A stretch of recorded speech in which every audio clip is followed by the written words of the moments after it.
fundamentally is that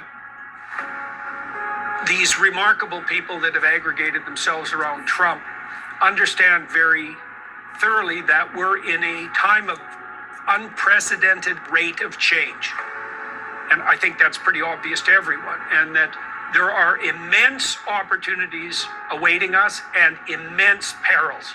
And they're sufficiently concerned about the perils and sufficiently compelled by the opportunities to stake themselves politically and to take the risk of doing so. You know, people like Musk in particular, but Ramaswamy's in the same boat, essentially. These aren't people, and many of the other people around Trump, these aren't people who need the political power. Right. They already have lives. They're already have immense influence. I mean, for Musk to involve himself in the Department of Governmental Efficiency is obviously something that's taking him away from many other things that he's highly concerned about. But he obviously believes that the time demands that kind of response. And I think he's right. And, you know, more power to them. I'm strapped in for the ride as far as I'm concerned. I thought that what happened around Trump in the last 2 months of the election was absolutely remarkable, that these people aggregated themselves around him, and we're in for unprecedented times. And like, the Americans are remarkable people, and you're always a fool to bet against them. And I think we have a good chance of seeing a revival of the American spirit that is unprecedented in our times. That's my situation too. And I feel the same way about RFK. I mean, he's also a preposterous person. You know, he's bigger than life. He's full of remarkable and crazy ideas. And I'm fascinated to see what he might put in place. And I would say the same thing about Ramaswamy. Like, Ramaswamy's establishment of the Strive Fund was brilliant and daring. And we have brilliant and daring people in government. And that doesn't ever happen. And God only knows I don't even know if it's a good thing under normal circumstances. Because I think under normal circumstances, you want competent administrators running your nation. But we're not in normal times. Far from it. And so I'm, like I said, strapped in, waiting exactly as you pointed out, waiting for the adventure of this administration. Yeah, and everyone's sitting there thinking, oh my God, what's going to happen next? Yeah. And you know what's so cool to see with Trump is that he's accepted that. He's proved himself willing to share the stage with all of these other remarkable people.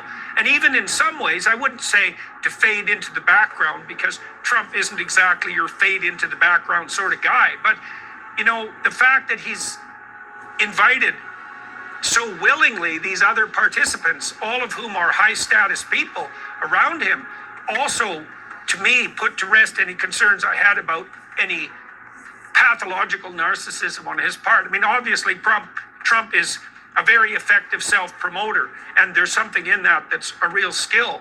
But by the same token, you know, he has RFK, who's a force in his own right. He has Musk, Ramaswamy, Vance. These are formidable people. Yeah. Tulsi Gabbard as well.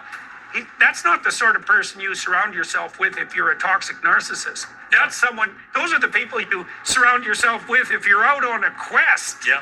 And it's so cool to see this. It's so literary. It's absurd.